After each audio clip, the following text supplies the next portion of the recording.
네, 안녕하세요. 암호화폐 전문 방송 오늘의 코인 시간입니다. 네, 오늘은 중국에서 제19차 전국 인민대표대회가 열리는 날이죠. 네, 그동안 암호화폐에 호의적이지 않았던 중국이 어떤 입장을 내놓을지 궁금합니다. 우선 이 시각 국내 주요 암호화폐 가격 시황 알아보도록 하겠습니다. 10월 18일 오전 9시 기준입니다. 오늘은 어떻게 변했는지 보도록 하겠습니다. 네, 비트코인이 639만 7천 원으로 전날 대비 0.99% 상승했고요. 이더리움이 36만 700원으로 전날 대비 1.21% 하락했습니다. 비트코인 캐시가 42만 2,900원으로 전날 대비 1.20% 상승했고요. 리플이 261원으로 전날 대비 9.06% 하락했습니다. 라이트코인이 6만 7,700원으로 전날 대비 6.54% 하락했고요. 모네로가 10만 4,340원으로 전날 대비 2.57% 하락했습니다. 이더리움 클래식이 13,500원으로 전날 대비 0.95% 하락했고요. 퀀텀이 13,750원으로 전날 대비 7.84% 상승했습니다. 네, 글로벌 암호화폐 시황을 분석해줄 송범선 애널리스트 나와주셨습니다. 안녕하세요. 안녕하세요. 반갑습니다. 송범선입니다. 전문가님, 지난 월요일에 리플 스웰 컨퍼런스가 시작됐잖아요. 저는 벤 버냉키 전 의장이 어떤 긍정적인 말을 할지 기대하고 있었는데 비트코인을 부정적으로 평가했어요. 네, 이 버냉키 전 FRB 의장이 바로 비트코인에 대해서 성공하지 않을 것이다.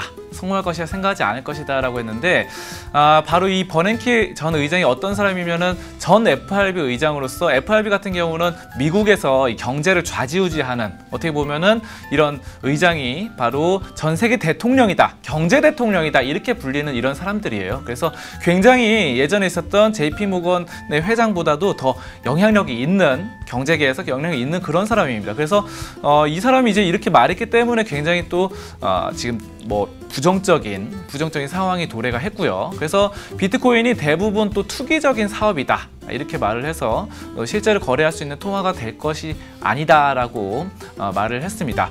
자, 하지만 블록체인 기술에 대해서는 긍정적인 평가를 내렸습니다. 이런 것들은 이제 전에 말했던 JP 모건 제이먼 다이미 회장과 일치합니다. 그래서 다이먼 회장은 비트코인이 사기다 라고 하면서 강력하게 비난을 했죠. 그러면서도 블록체인 기술을 장기적으로 발전할 것이다 라고 낙관하면서 지난 16일에 여러 글로벌 은행들과 또 제휴를 해가지고 블록체인 기술을 이용한 이런 지불 서비스를 시작하겠다고 발표를 했습니다. 자, 따라서 이제 이런 것들 블록체인 기술을 통해서 지불 단계를 좀 줄이고 편의성을 강조하고 더 나은 보안 네트워크를 갖출 것이다 라는 것이죠. 진짜 제이먼 다이먼 회장은 우리 오늘의 코인과 항상 함께하는 것 같아요. 네, 앞으로 또 어떤 폭탄 발언을 할지 기대가 되는데 앞으로는 좀 좋은 발언들로 우리 암호화폐 투자자들의 좀 좋은 빛이 되어주길 바랍니다. 자, 그럼 차트 보면서 얘기를 나눠볼까요? 네, 하루 동안에 일어났던 상황들 점검해 보도록 할까요? 네, 이 하루 동안에는 바로 이 보안 관련 이슈가 가장 큰 이슈가 되었습니다. 따라서 이제 또 국내 1위 여행사 이 하나투어가 해킹을 당했습니다. 그래을 해킹 당하면서 이것이 비트코인을 요구를 했는데 해커가 여기에 따라서 이제 수사가 들어가니까 북한의 소행이다 라는 것이 좀 의심이 되고 있는 상황입니다. 자, 그래서 어제 17일 날 또 국회에서 또 국정감사가 열렸는데 여기서 이제 예전에 있었던 여러 가지 사건들 보안 관련된 해킹, 고객 정보 해킹도 북한의 소행이 아닌가라는 것들이 말이 나왔어요. 그래서 이런 것들이 지금 계속해서 제기가 되고 있고 또 김성태 자유한국당 의원이 또 발언을 했습니다. 보안이 좀 별로 안 좋다 현재. 그리고 예전에 이제 최근 5년간 약 160개 기업에서 개인정보가 5,300만 건 유출됐다. 이런 것들 바로 잡아야 된다. 이렇게 또 발언을 했습니다.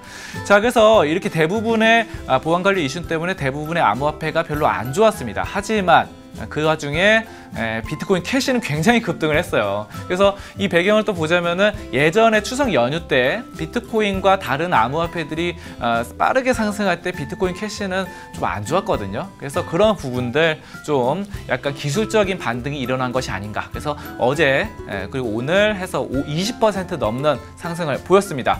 자, 그 다음에 리플 보도록 하겠습니다. 리플 같은 경우는 또 그 반대로 엄청나게 안 좋았습니다. 지금 많이 하락을 해서 10% 넘는 하락을 보였는데 이런 것들은 아까 스웰 컨퍼런스에서 또 FRB 전 버냉키 의장이 또 참석해서 좀 먹구름을 끼얹는 이런 분위기를 조성했기 때문에 그런 것들이 좀 안 좋게 반영도 했고요. 그리고 수요일 컨퍼런스가 이제 어느 정도 다 열렸기 때문에 이런 재료들이 선반영돼서 이미 반영돼서 미리 급등했었던 부분이 피로감이 쌓여서 좀 하락한 것으로 이렇게 분석이 됩니다. 여기까지 암호화폐 종합 분석 시간이었습니다. 네, 말씀 감사합니다.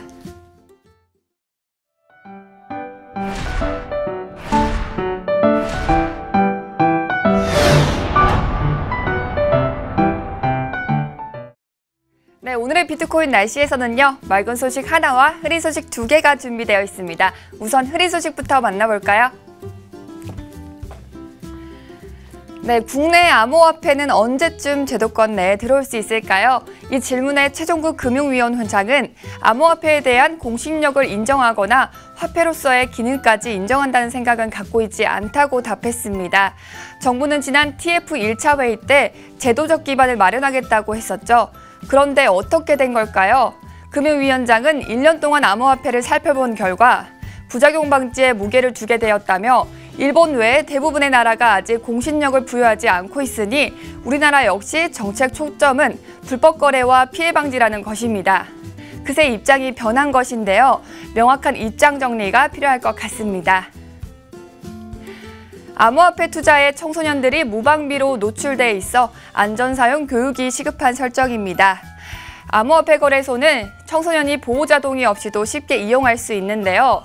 분 단위로 차트가 널뛰어 소위 단타로 돈 벌기 좋다는 인식이 퍼지고 있는 것입니다. 쉬는 시간마다 투자법에 대해 이야기하는가 하면 학원비 30만 원을 부모님 몰래 투자하는 학생도 있습니다. 또 한 학생은 아버지를 설득해 퇴직금을 올인했다 크게 잃어 집안이 난리 나기도 했는데요. 이에 한국도박문제관리센터 최정관 팀장은 미성년자 투자를 규제할 제도 마련과 함께 청소년 도박 문제 예방을 위한 교육을 통해 경각심을 심어줘야 한다고 강조했습니다. 학생 안 돼요? 네, 이번에는 맑은 소식 보도록 하겠습니다.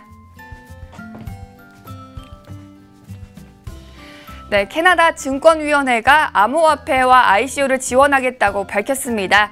지원을 밝힌 온타리오 증권위원회는 캐나다에서 가장 큰 증권 감독기관인데요. 지난주 위원회는 트위터를 통해 암호화폐 거래는 캐나다인에게 제공되는 금융 서비스를 변화시킬 잠재력을 가지고 있다며 위원회는 이 분야의 혁신을 지원할 계획이라고 말했습니다. 또한 암호화폐 관련 요구에 신속하게 응답하기 위해 전담팀도 꾸리고 사기 활동으로부터 투자자들을 보호하기 위해 노력하겠다고 전했습니다. 네, 지난 2010년 기밀 문서를 폭로하는 위키리크스에 미국 정부는 비자, 마스터카드 등을 통한 현금 결제와 이체를 모두 차단했었죠. 이에 위키리크스는 지금까지 비트코인을 통해 기부를 받아왔는데요. 이렇게 기부받아온 암호화폐가 가격 폭등에 힘입어 엄청난 수익으로 돌아오자 최근 위키리크스는 미국 정부에 감사 인사를 전했습니다. 설립자 줄리안 어산지는 트위터를 통해 카드 결제를 중지시킨 미국 정부와 존 맥케인 의원의 깊은 감사를 전하고 비트코인으로 무려 5만% 수익을 얻었다며 비트코인 그래프를 첨부했습니다. 이것이 미국 정부의 성견지명이 아니었을까요? 여러분 오늘도 즐거운 하루 되시고요. 화이팅 하시기 바랍니다. 지금까지 오늘의 코인의 고은비치였습니다.